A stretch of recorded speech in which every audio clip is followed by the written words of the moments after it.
man damay wax en tant que propriétaire de chevaux parce que membre du CNG moom far na parce que mandat bi jeex na depuis le minuit le 31 octobre man te yaa ngi naan 3 fois c'est pas 3 fois Cheikh Tidiane Niang dafa def mandat depuis 2010 ba léegi ça fait 10 ans depuis 2011 2010 ça fait 11 ans donc renouvelé nañ mandaam 5 fois ñun àndoon nañ nekk ci membre du CNG di liggéey ak moom li ñu man as néew am na luñ ci contribuer mais àdduna continuité la àdduna da ngay naan boo paree jël potu daal di teg ko sa moroom jël ñu avancé li mu man moom def na ko ba am limitam li ma waxoon keroog ci sama dernière émission bi dañu toll foo xam ne jamonoy numérique la dañu toll jamonoy internet dañuy toll jamono joo xam ne la xale di def xale yi gën a gaaw ko mag amaana mag ñi nañ leen defal communauté de charge dañ naan mag mën naa ba ci réew bu ñu amee réeroo wala am xel ak xalaat ñu tànn ñu jël ko ci ñoom loolu la ñuy soxlaa mag mais xale yi nga xam ne ñoom comme li ma ko faral di wax yor nañu entreprise yor société yor ay fas di doxal kooku war naa am te loxoom set te mu jox cër mag war naa mën a diriger CNG donc par rapport à ça li ma waxoon dañu doon ñaan Matar Ba mooy ministre des sports lii du fal Matar mooy nommé le ministre Matar Ba te xam nañ ne li propriétaires yi bëgg moom la leen di defal xam nañ ne li amateurs yi bëgg moom la leen di defal parce que li muy def yépp pour sport développer la et d'une manière particulière les courses hippiques parce que président lu mu ko fi tegee lool la moom nag mënuñoo teg koo xam ne ñun bëgguñu ko ñun on veut le changement man de ci wàll wi ma nekk muy propriétaire des chevaux on est 90% des propriétaires des chevaux bëgg nañu changement au niveau du CNG des courses hippiques pour ñu am alternance boobu nag il faut mu am. waaw man nag du ma nekk nit koo xam ne dama naan li ñu fi defoon lépp bon loolu waxu nit am na fi mu jëlee woon course Cheikh Niang parce que Pape Alassane Diop la remplacé Pape Alassane Diop bàyyiwu fi boxe de départ bàyyiwu fi phono finish tu comprends bàyyiwu fi fas yi ñu leen di jockey di dawal du moins bañ a toog suspension bi bàyyiwu ko fi woon loolu ci magistère u Cheikh Niang la ñëw mooy indi nañ photo finish am nañ ay boxe de départ boxe d'arrivée mais loolu tamit c'est le minimum pour ñu am course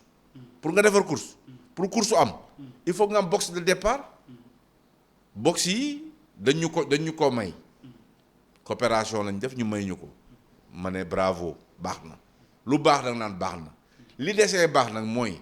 war nañ am ay finances yoo xam ne war nañu mën a suñu 2% bi nga xam ne président de la république daf ko bind signé depuis ñetti at amuñu ko kenn appliqué wu ko benn ñaareel ba hippodrome national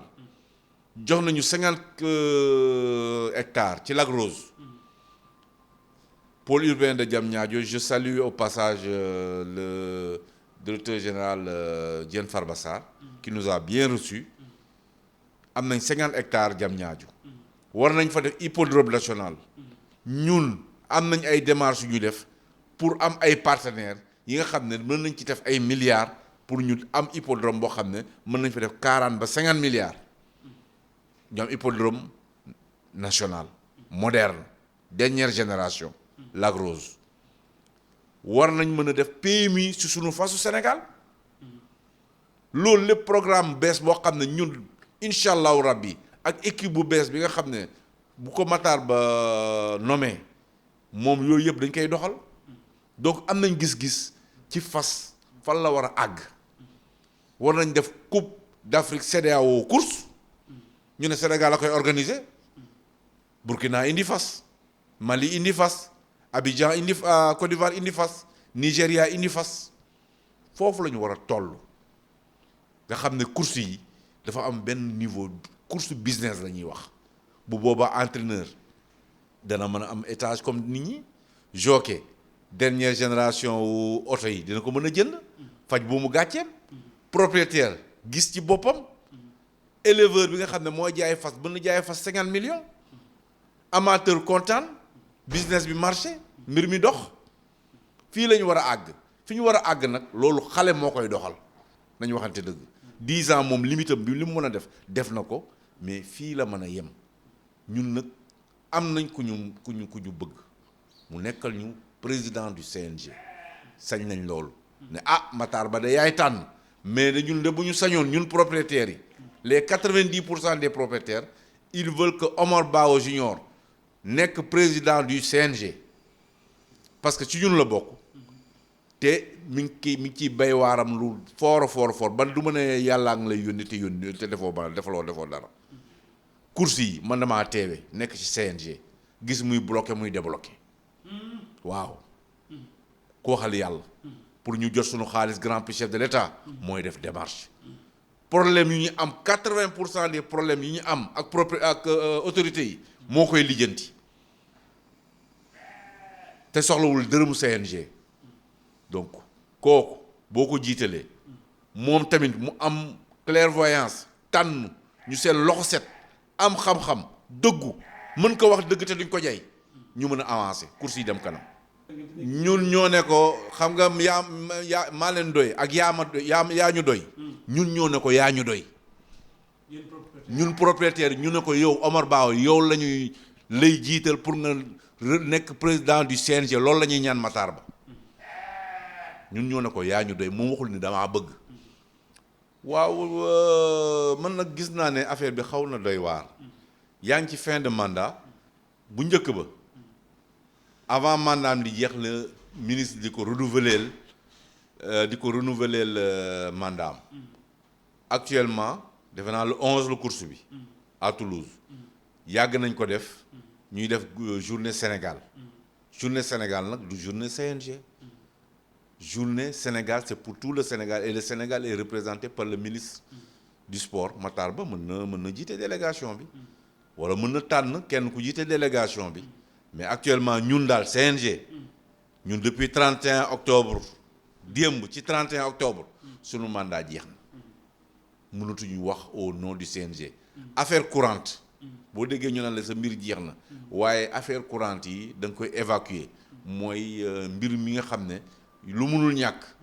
mën nga ci àddu mais pour l'instant mënoo yàbbi parce que kenn nekkatul dara lu Cheikh Tidiane ñaar yëpp bureau bi yëpp la muy mën ak keneen ñoo ci bokk yëpp. waaw Matar Ba ñun keroog bi mu ñëwee di jaale sunu xarit sunu frère Omar Bao Junior ñëw di ko jaale si man ci turu propriétaire yi jëloon naa kàddu ne ko monsieur le ministre fii du waxukaayu mbiru CNG waaye 90% wu CNG soxla nañ la pour wax ak yow waxtaan ak yow waxtaan bi nag ci lu jëm ci course yi la. bon woowaguñu moo tax mënuñu woon wax mais nag comme léegi mandat bi jeex na ñun nee nañ ko on est prêt bu ñu recevoir ñu wax ko sunu xalaat kenn imposé wu ko waaye nit daal sañ na ca la mu nekk ñaan ka nga xam ne mooy dogal ne ko bu ñu sañoon kii moo ñuy jiite am nañ sañ-sañ boobu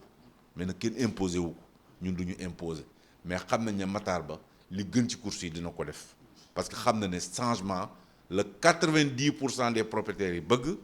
jot naa sànq entraîneurs yi ci lañ nekk jockey yi ci lañ nekk amateurs yi ci lañ nekk axlu course ñoo soxla alternance nag du puusal ma toog mais def lu raw li fi nekkoon loolu mooy sunu challenge loolu mooy sunu défi mooy kii indi na ko 100 naa ko yóbbu 200 bu boobaa way bi dafay des te Omar matee na ko ñun ñi nga xam ne ñoo nekk ci ginnaawam ak képp koo xam ne sa loxo set na am nga xam-xam